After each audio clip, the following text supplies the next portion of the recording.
Assalamualaikum warahmatullahi wabarakatuh. Semangat pagi dan salam sejahtera buat kita semua.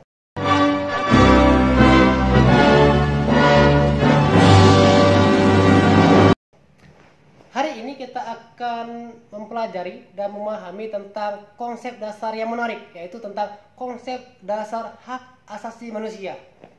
Hak asasi manusia secara sederhana dapat dijelaskan sebagai segala sesuatu yang sifatnya mendasar, yang harus diterima dan dimiliki oleh manusia.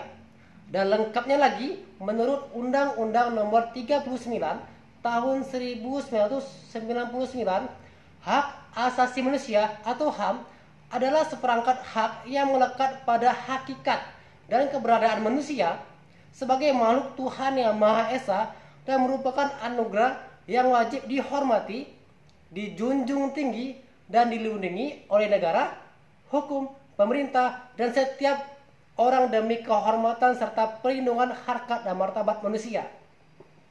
Selanjutnya, hak asasi manusia atau HAM memiliki 4 ciri khusus, seperti yang pertama hakiki, yang kedua universal, yang ketiga tidak dapat dicabut, dan yang keempat tidak dapat dibagi. Yang pertama, hak asasi manusia itu hakiki. Ini artinya hak asasi manusia yang sudah ada sejak manusia dilahirkan. Bahkan saya berpendapat, dalam kandungan pun kita sudah mendapatkan hak asasi manusia, seperti ibu-ibu makan makanan yang bergizi saat hamil, bahkan mengkonsumsi suplemen tambahan, cek rutin ke dokter kandungan atau bidan. Tentunya aborsi itu tidak dibenarkan. Yang kedua, hak asasi manusia itu universal. Artinya hak asasi manusia berlaku untuk semua orang tanpa memandang status, suku, agama, ras, kepercayaan, keyakinan, gender, ataupun perbedaan lainnya. Ini jelas bahwa hak asasi manusia tidak memandang siapa dia, asal dia manusia.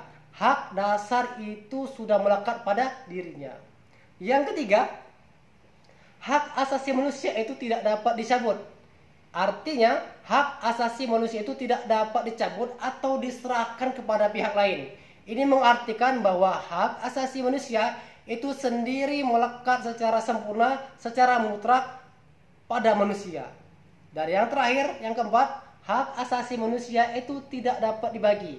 Ini artinya semua orang berhak mendapatkan semua hak, apakah itu hak sipil, hak politik, hak ekonomi, hak sosial, ataupun hak budaya.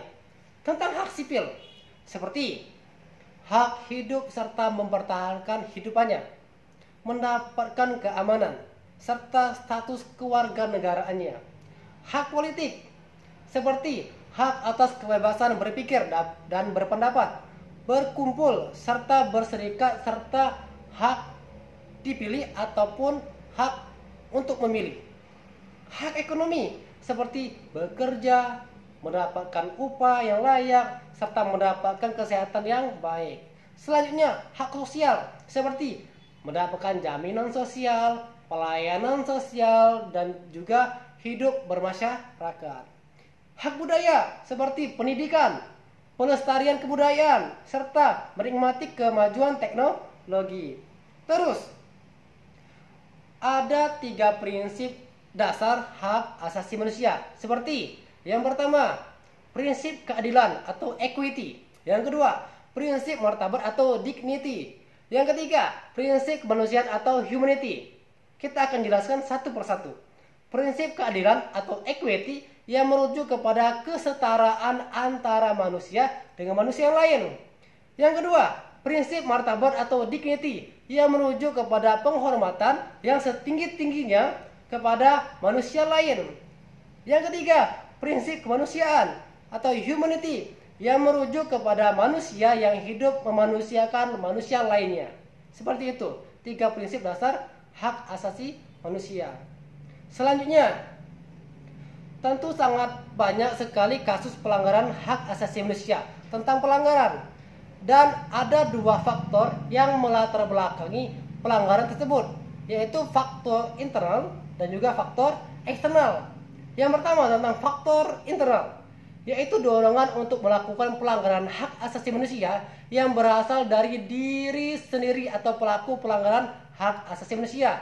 Di antaranya sebagai berikut. Yang pertama, sikap egois atau terlalu mementingkan diri sendiri. Yang kedua, rendahnya kesadaran hak asasi manusia. Yang ketiga, tidak toleran. Dan juga ada faktor eksternal, yaitu faktor-faktor di luar diri manusia yang mendorong seseorang untuk melakukan pelanggaran hak asasi manusia. Seperti yang pertama, penyalahgunaan kekuasaan, penyalahgunaan kewenangan, ketidaktegasan aparat penegak hukum, penyalahgunaan teknologi, kesenjangan sosial dan ekonomi yang tinggi. Seterusnya, ada kasus pelanggaran hak asasi manusia. Tentunya ini akan dibagi menjadi dua skop. Pelanggaran hak asasi manusia skala nasional dan juga pelanggaran hak asasi manusia secara internasional. Skop nasional seperti korupsi yang ada di Indonesia. Iya, korupsi itu pelanggaran hak asasi manusia.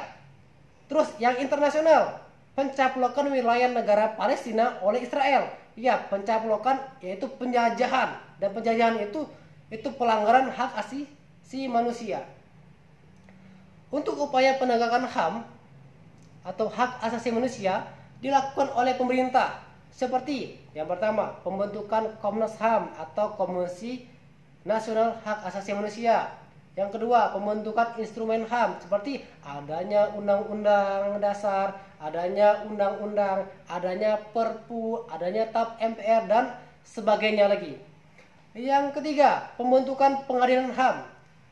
Dan ada juga upaya tindakan pencegahan yang dapat dilakukan untuk mengatasi berbagai kasus pelanggaran HAM. Seperti menegakkan supremasi hukum dan demokrasi, meningkatkan kualitas pelayanan publik, meningkatkan pengawasan terhadap setiap upaya penegakan HAM yang dilakukan oleh pemerintah, meningkatkan penyebarluasan prinsip-prinsip HAM, meningkatkan dalam memahami dan menghormati keyakinan dan pendapat masing-masing. Itu saja tentang konsep dasar tentang hak asasi manusia.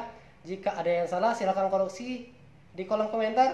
Kalau jika ada pertanyaan silakan koreksi juga, buat pertanyaan di kolom komentar. Terima kasih. Assalamualaikum warahmatullahi wabarakatuh. Semangat pagi, salam sejahtera buat kita semua.